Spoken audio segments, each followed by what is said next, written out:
Let's take an investigation into forces of friction by imagining an incline. Actually, first let's start out by imagining a frictionless case. So let's say you have an incline where it's so slick that we suppose friction can be ignored. Place a block on the incline. Let's make up a value, say it's angled at 40 degrees. What's the resulting acceleration of this object? Oh, let's give a mass as well. Let's say this object has a mass of 8 kilograms.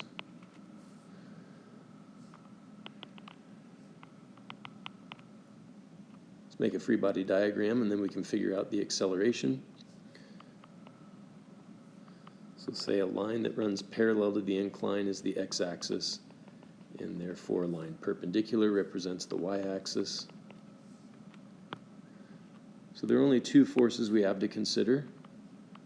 Normal force points along the y-axis, and gravity pulls straight down, and it has components along both axes. So if we make a resolved free body diagram,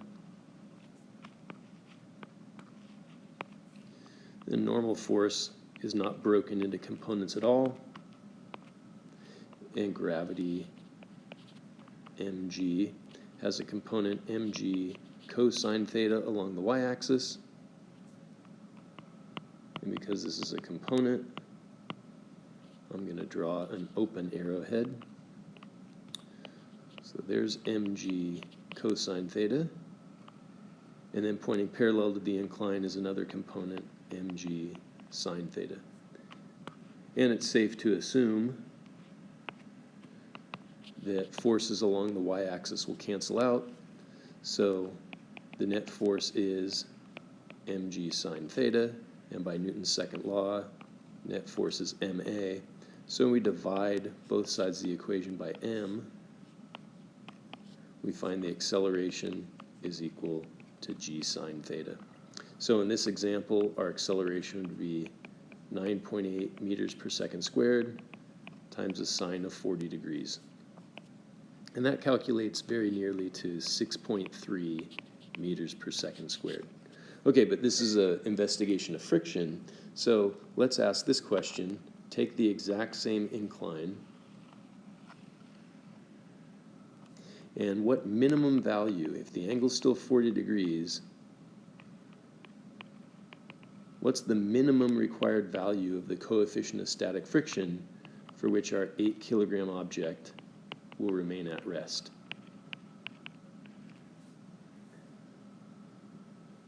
Again, let's answer by making a free body diagram. So that represents the 8 kilogram block. X-axis is parallel to the incline. Y-axis is perpendicular. And now we draw three forces in our free body diagram. mg still points straight down. Normal force still points along the y-axis. And now there's a third force acting, pulling the object back up toward the top of the incline, and that's a static force of friction. Okay, where do we go from here? We make a resolved free body diagram. Same x and y axes. Force of friction doesn't need to be broken into components. Normal force doesn't need to be broken into components. But gravity is broken into components in the same manner in our last problem. Because it's a component, I'll draw an open arrowhead. So we have mg cosine theta on the y-axis and mg sine theta along the x-axis. And if we're suggesting that the object remains at rest, then this is a case of static equilibrium.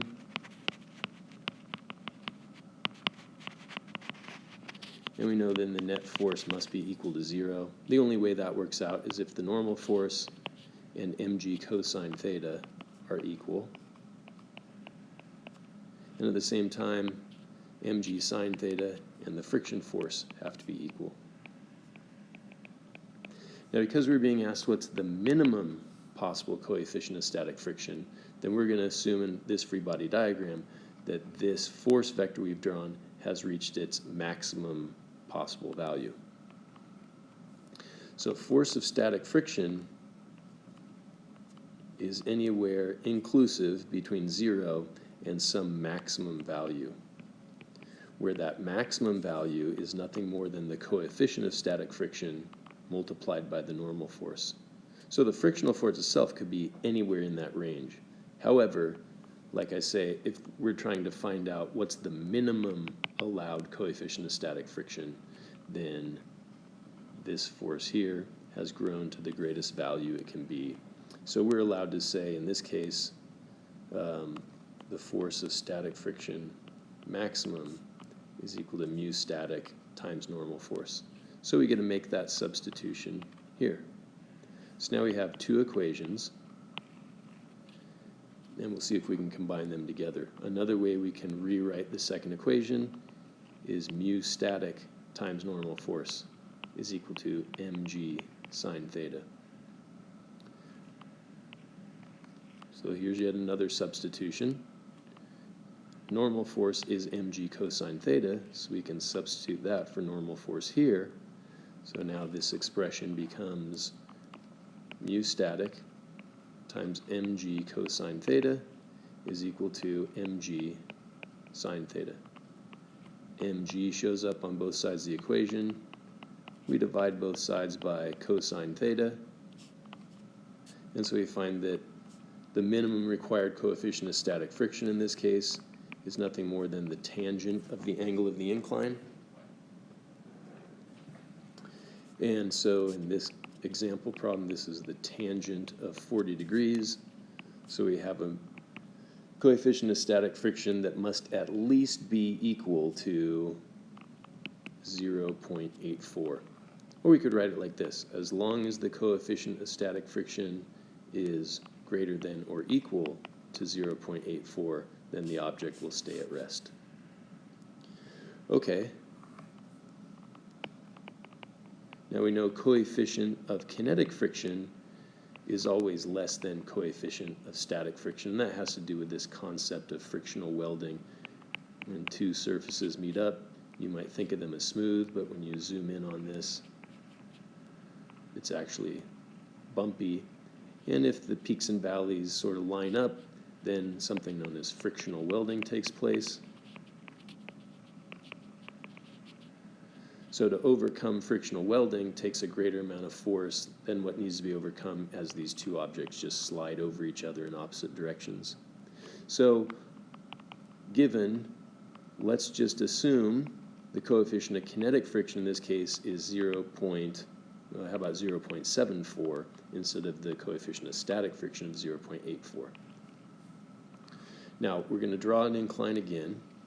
It's the same incline, it's the same material.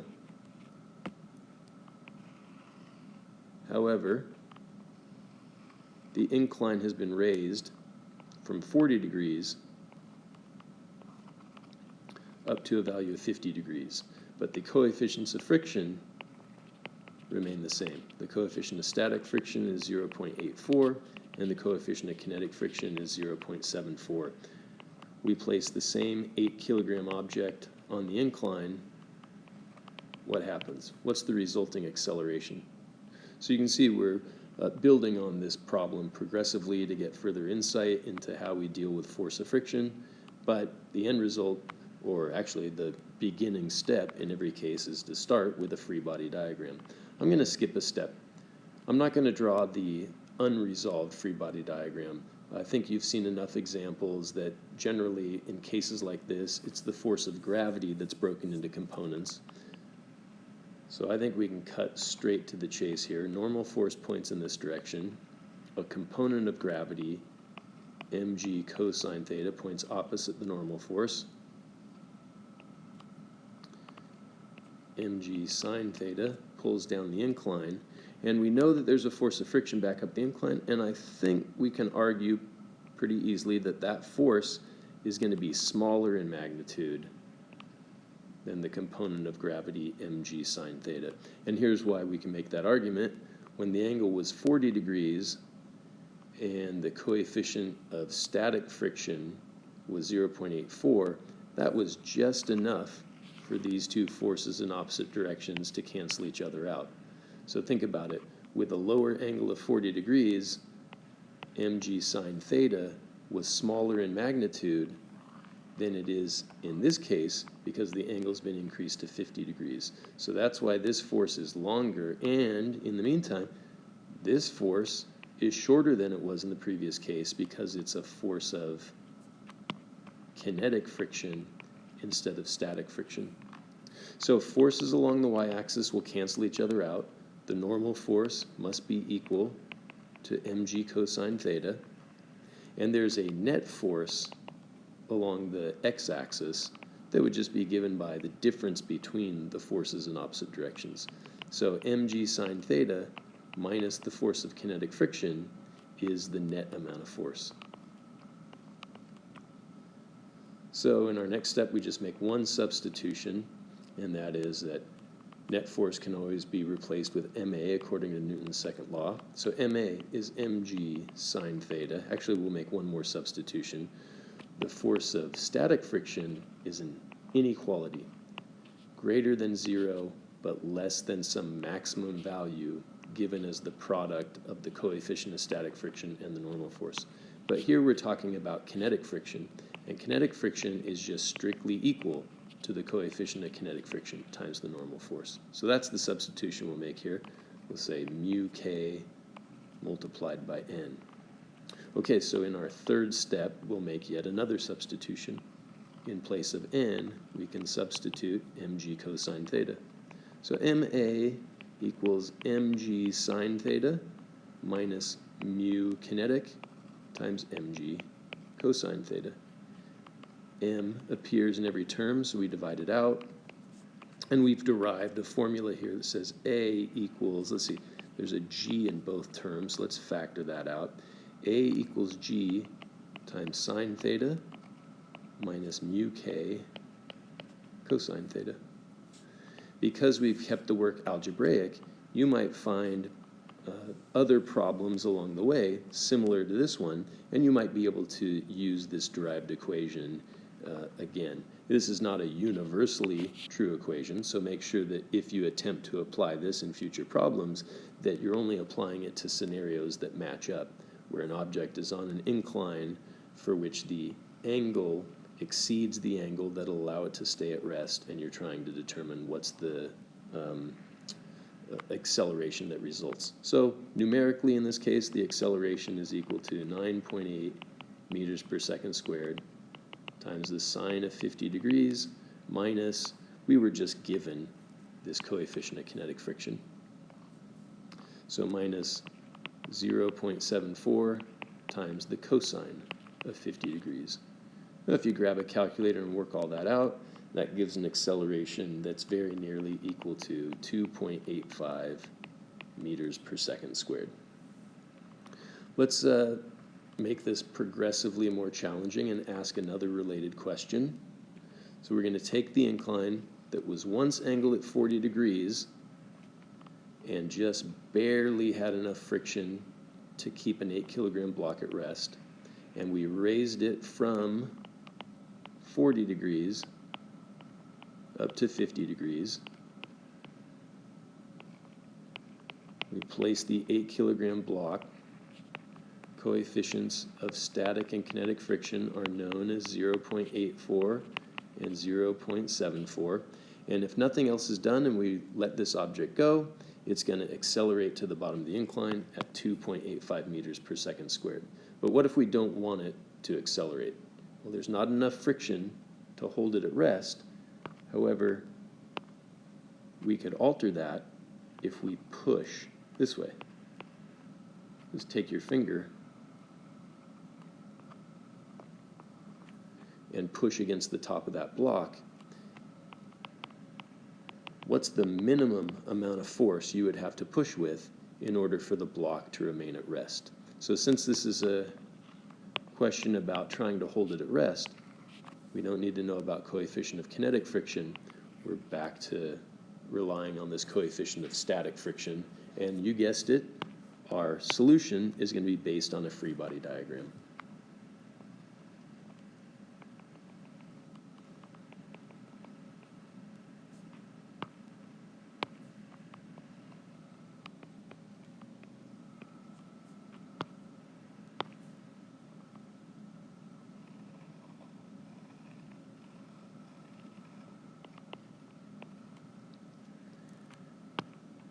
Okay, how many more forces do I need to include? 2 more, right?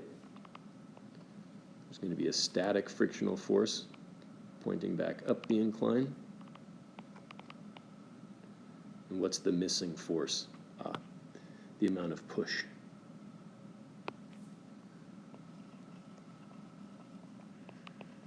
So we're just labeling that one as capital F. Okay, so 4 total forces, and somehow they have to correspond to a static condition. So we'll make a resolved free body diagram. Most of the forces remain in their original orientation. So there's the applied force from your finger pushing into the block. Here's the force of static friction.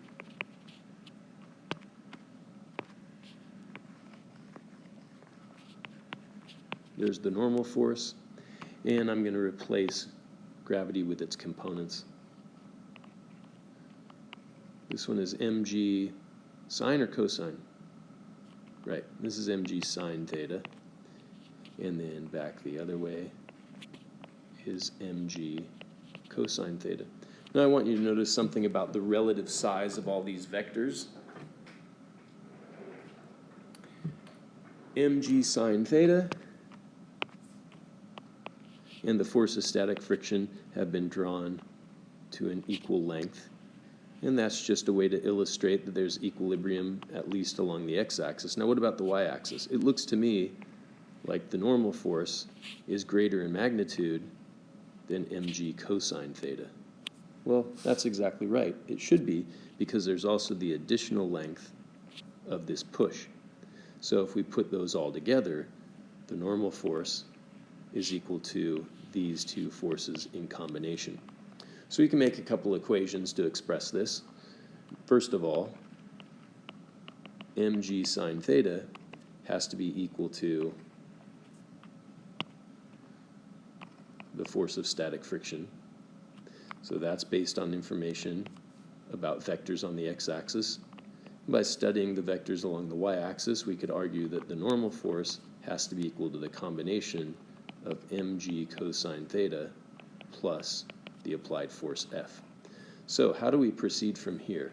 Let's see, we've got 2 equations, and it seems like several unknowns. We don't know the value of the normal force. We're trying to find the value of this force F.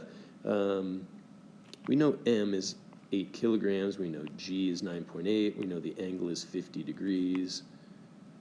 So what do we do here? Seems like there's too many unknowns. Well, we do some substitution. First of all, what can we substitute in place of force of static friction? Right, the force of static friction, well, it's hard to know exactly what to substitute because it's not strictly equal to anything. The force of static friction, once again, exists within a range. So when we multiply the coefficient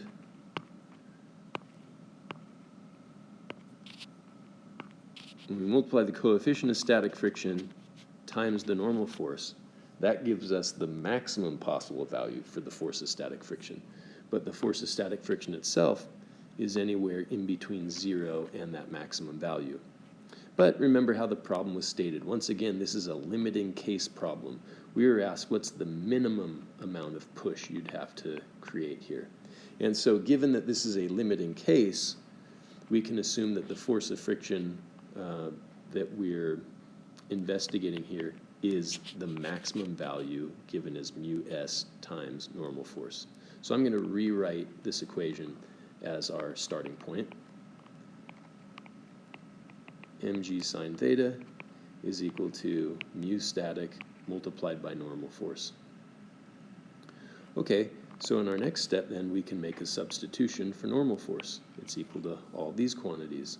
So mg sine theta is equal to mu static times the combination mg cosine theta plus f. So let's divide both sides of the equation by the coefficient of static friction. And that gives us F plus mg cosine theta, all of this, is equal to mg sine theta divided by the static coefficient. So the minimum force we're looking for is equal to mg times sine theta divided by mu static minus mg cosine theta, right? We've just subtracted mg cosine theta from both sides of the equation. Well, there's an mg in both these terms, so maybe we can simplify a little bit. The minimum force is equal to mg times the quantity sine theta divided by mu static minus cosine theta. If we want an exact numerical value in this case, then it's 8 kilograms times 9.8 meters per second squared times the sine of 50 degrees divided by 0.84 minus the cosine of 50 degrees. Now, a kilogram times a meter per second squared is a newton. So let's calculate this in two parts. 8 times 9.8 gives us 78.4. So this is 78.4 newtons multiplied by, let's see, the sine of 50 divided by 0.84 gives us 0.912, and the cosine of 50 degrees gives us 0.643.